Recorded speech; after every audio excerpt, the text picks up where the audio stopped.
The Remarkable Journey of Coyote Sunrise by Dan Gemeinhart.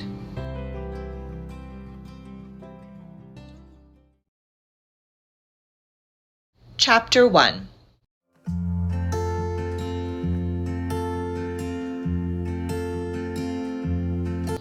There were big days and there were small days, and there were bad days and there were good days, and I suppose I could pick any one of them for my once upon a time. But if I'm going to be truthful, and truthful is something I always aim to be, then really there is only one best place to start this story. It all started with Ivan.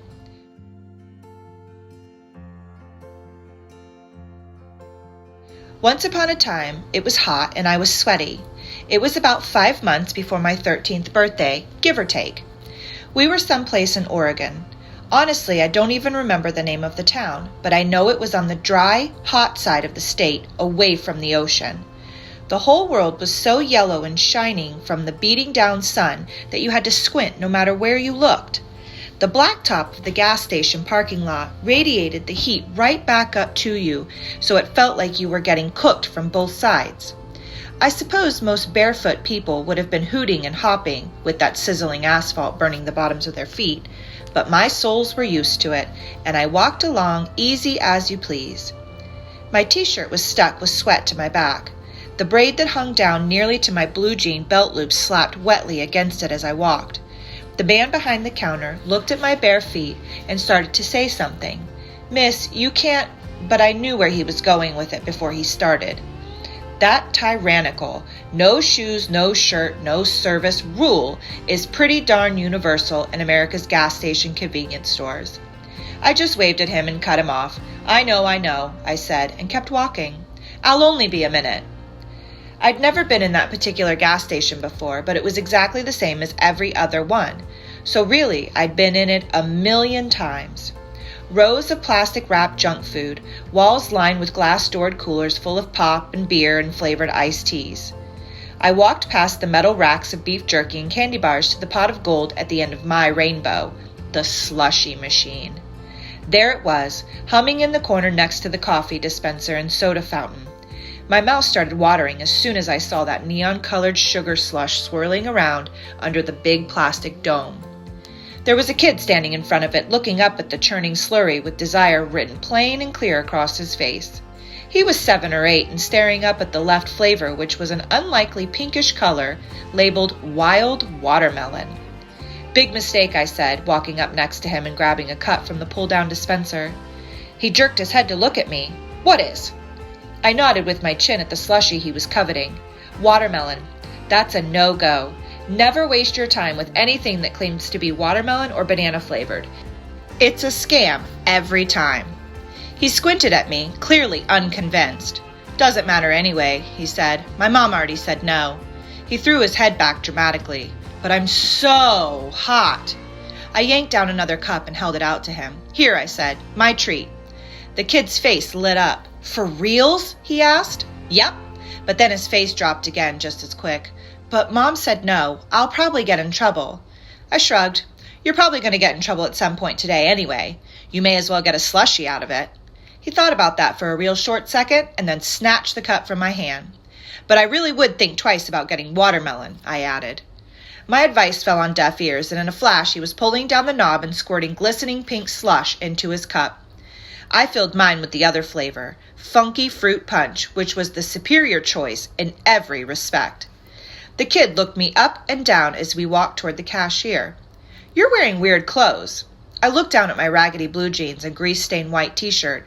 "I'm basically wearing the same thing you're wearing," I pointed out. "Exactly," he said, "and I'm a boy." So? "So boys and girls shouldn't wear the same thing." "Well then, you better change, 'cause I ain't."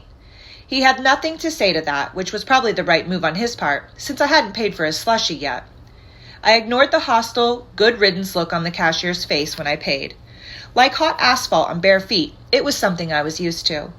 Me and the kid walked through the jangling door and back out into the heat. The highway hummed not too far off in the distance. The kid took a big slurping suck on his slushie straw. He swallowed and smacked his lips and nodded. "Well," I asked, "how's the wild watermelon?" He ran his tongue over his lips, considering. Sweet, he said. Weird. Not really like watermelon at all. I nodded and took a suck off my delicious flavored, as advertised, funky fruit punch. Lesson learned, kid. Now you know. He looked glumly at the phosphorescent pinkness in his cup. I sighed. It's tough seeing a kid get a bad break. I held mine out to him. Here, I said. Trade. His eyebrows shot high. For reals? Sure, I don't mind it all that much, I lied, and you're the one who's getting in trouble. Better make it worth it. We swapped slushies, and I took a sip of wild watermelon. He watched for my reaction. I think I said that the flavor designer at the slushie company needs to spend a little more time eating watermelon. The kid nodded. I tapped my slushie cup against his. Cheers, kid. Enjoy. He said thanks, and I said you're welcome. And then he said, You want a kitten? And I swallowed a mouthful of syrupy slush and licked my lips and wiped a bit of juice off my chin with my arm and said, What? You want a kitten, he repeated. He pointed to where an older boy sat at the curb next to a big cardboard box. We're giving 'em away. Want one? I looked out at the big, beat-up yellow school bus parked next to one of the gas pumps. There was no way I'd be allowed to get a cat. It was a no-go for sure. I sighed. Well, I said, let's go take a look at least. There were 5 kittens in that cardboard box, and when I leaned over to look in, they all looked up at me with big round eyes and triangle ears, and I tell you, I was smitten. Who are you? The older kid asked, and the younger one said, She bought me a slushie. And the older kid held out his hand, and the younger one handed it over. The older kid took a slurp and smacked his lips and nodded and handed it back. You want a kitten? He asked. They were as brothers can be, those two. I eyed the bus again and cocked an eyebrow. He was nowhere to be seen. Well, I guess I don't know yet. It's complicated. Both boys nodded. They had parents. They knew how it was. Go ahead. Pick one up, the older boy said. Take it for a spin. I pursed my lips. They were awfully cute, those tiny things with their wispy tails and whiskers. I thought about how I could get away with it. The kittens mewed up at me, squealing in scratchy little squeaks. That could be a problem. Which one's the quietest one? Without a moment's pause, both kids pointed out the smallest one, a gray and white striped puff of fur, off by itself in a little ways in the corner of the box.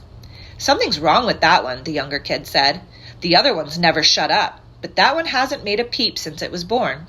Really? I said, and narrowed my eyes in approval. She sounds just about right then. It's a boy. It is? Check for yourself. No thanks, I'll take your word for it. I crouched there looking at that little silent white and gray fur ball. He looked back at me. He had a very serious look about him, solemn even, like maybe he had it backward, and what he thought was happening was him deciding whether or not to pick me. He was not a kitten to be trifled with. I set my slushie on the curb and reached in and cradled that little thing in my hand as gentle as I could. A hush fell over my whole self when I felt that trembling soul in my big clumsy hand. He was all fragile feeling bones and feathery fur and racing, frantic heartbeats. I held him right up to my face. He looked back at me, his eyes huge and ears forward, but he didn't make a sound. He didn't meow, didn't growl, didn't squeak, didn't wiggle. We looked deep into each other's eyes, me and that kitten. My heart got a little bigger with each beat. I tell you, something changed when that kitten and I looked at each other.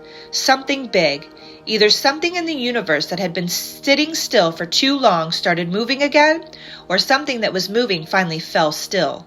Either way, it was something. You see, I'd walked into that gas station alone, and I'd walked out of it alone, just like I'd walked into and out of gas stations alone every day for, years. And maybe, right then and there, holding that kitten is when I just had enough of all that aloneness. It was a quiet moment, and maybe one that anyone watching from outside my heart wouldn't even have noticed. But I tell you, it was a big moment all the same. The kitten yawned, a jaw-gaping yawn that showed off his sharp-needled teeth and scaly gray tongue, and decent percentage of his throat. Yeah, I whispered. You're the one, ain't ya? So you want him? Yeah, I answered through a little smile that was just growing on my face. Yeah, I want him. It was about the truest thing I ever said. Now, I knew I'd never get permission to keep the warm little ball of perfection I was holding in my hands. It was a no, without a doubt, and I knew it. I knew he wouldn't be happy when he found out, but I also knew that the thing he was always saying was, wherever your heart wants to go there and don't look back. And where my heart wanted to go was definitely looking back at me with eyes that were bluer than a blue raspberry slushie. "Who's that weirdo?" the younger kid asked his brother, and even though I was still stuck in a love-at-first yawn eye lock with the kitten, I didn't have to look to know who they were talking about. I glanced over my shoulder anyway, because I now had a contraband kitten to keep concealed. There he was, in all his glory. Brown jeans with more hole than jean, no shirt, no shoes. There is no doubt he would get no service.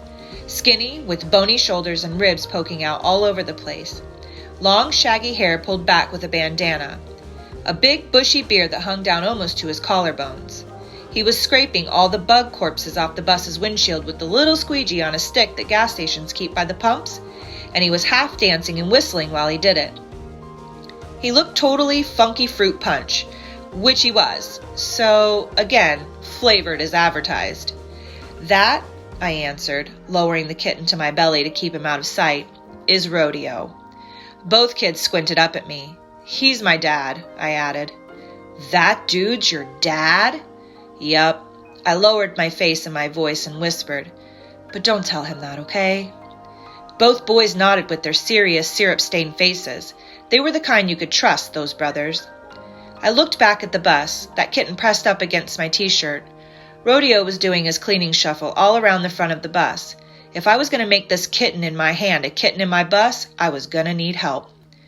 I looked at the little kid who was sucking hard at his slushie and still eyeballing Rodeo. "Could you do me a solid, kid?" He scrunched up his eyebrows at me. "A favor," I explained, and he nodded.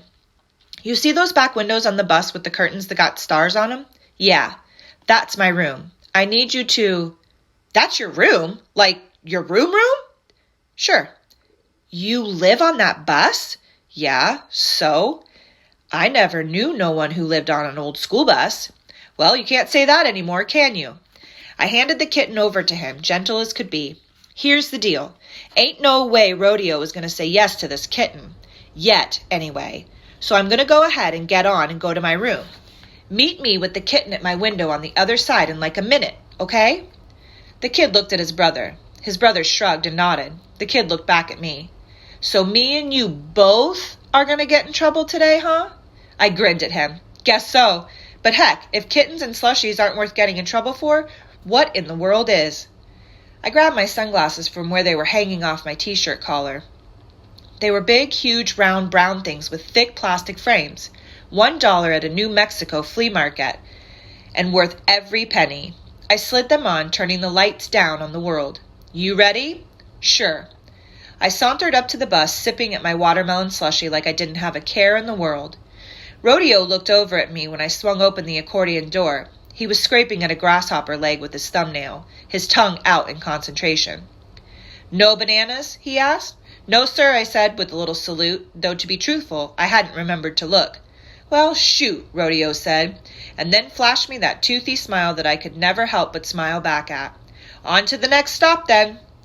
I shot him a hand pistol and climbed up the stairs into the bus, all casual and slow.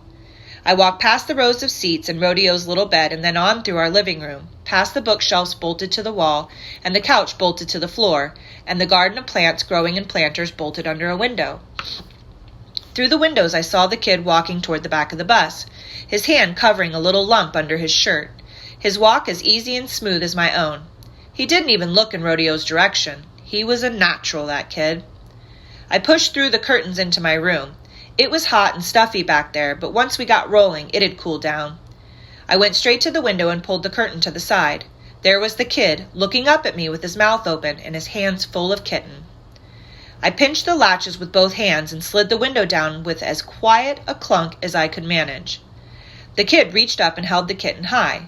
It hung limp in his hand. "Huh," I said. Even with me leaning out the window, the kitten was still a couple feet below my hand. "Hold on a sec." I ducked back inside and looked around. I pulled my old straw cowboy hat off the hook on the wall and shook my jacket off a wire hanger, and then flattened the hanger out straight. The hat had a long braided chin strap, and I hooked the hanger through it, then lowered the whole thing out the window. "Go ahead and put him in the hat," I hissed, and the kid did. Careful as I could, I pulled the hat up, kitten and all. In a jiffy, I had that kitten in my hands. He looked at me as content as can be, like riding a cowboy hat elevator up into a school bus was just part of his daily routine. I was liking that cat more and more every second, and I'd liked him a whole heck of a lot to begin with. I stuck my head back out the window. "Thanks for the slushie," the kid said. "You're welcome. Thanks for the kitten." The kid shrugged, which I thought was appropriate. I heard the bus door squeak and shutter closed. A second later, that big old diesel engine fired up and shook my room with its rumble. The kid took a step back. "Well, see ya, kid," I said. "See ya," he said, and walked away around the back of the bus. There was a big box of books by my bed, and I tipped it over, dumping the books onto the floor. I sat the box between my bolted-in shelf and my bolted-in bedside table, and set the kitten down inside. He looked awfully small and lonely in there, so I folded up an old t-shirt and stuck that and a little stuffed dinosaur in there with him. He sniffed the dinosaur, looked up at me, and then laid down with a little plop. I looked at the pile of books on the floor next to the box, and the shiny gold title of my favorite one caught my eye, The One and Only Ivan. It was a sign for sure. "Perfect," I said. I reached down and scratched the kitten's head with one fingernail. He closed his eyes, leaning into it. "Ivan," I whispered. "That's your name. Ivan. Whether you like it or not, but I hope you like it." Ivan sure didn't look like he minded it. "Now I gotta make sure Rodeo doesn't get suspicious," I said. "Stay put." Rodeo had gotten up into the driver's seat by then. He slid his own sunglasses on and tossed a handful of sunflower seeds into his mouth, shells and all. I knelt on the seat beside him and leaned over his shoulder. "Ready to roll, Coyote?" he asked me. "Ready as rain," I answered with a grin. "Where are we going?" He disengaged the parking brake and flicked on the radio. Freaky hippie electric guitar wailed out of the speakers. "Only one way to find out," he said. He slapped the dusty dashboard of the bus and shouted, "You ready, Jaeger?" He gunned the gas pedal, making that old bus engine roar, and then he popped the clutch, and we started forward with a jerk.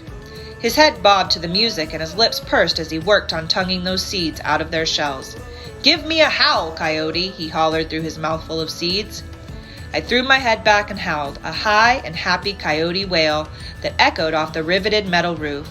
I hoped Ivan would hear me and know I was still there, and I hoped like heck he kept his mouth shut and didn't try to howl back. All the front windows were open, and the air started moving around, fluttering the pages of books and cooling us down. I lowered my head and saw the two kids out the window sitting on the curb next to a box that was one kitten short.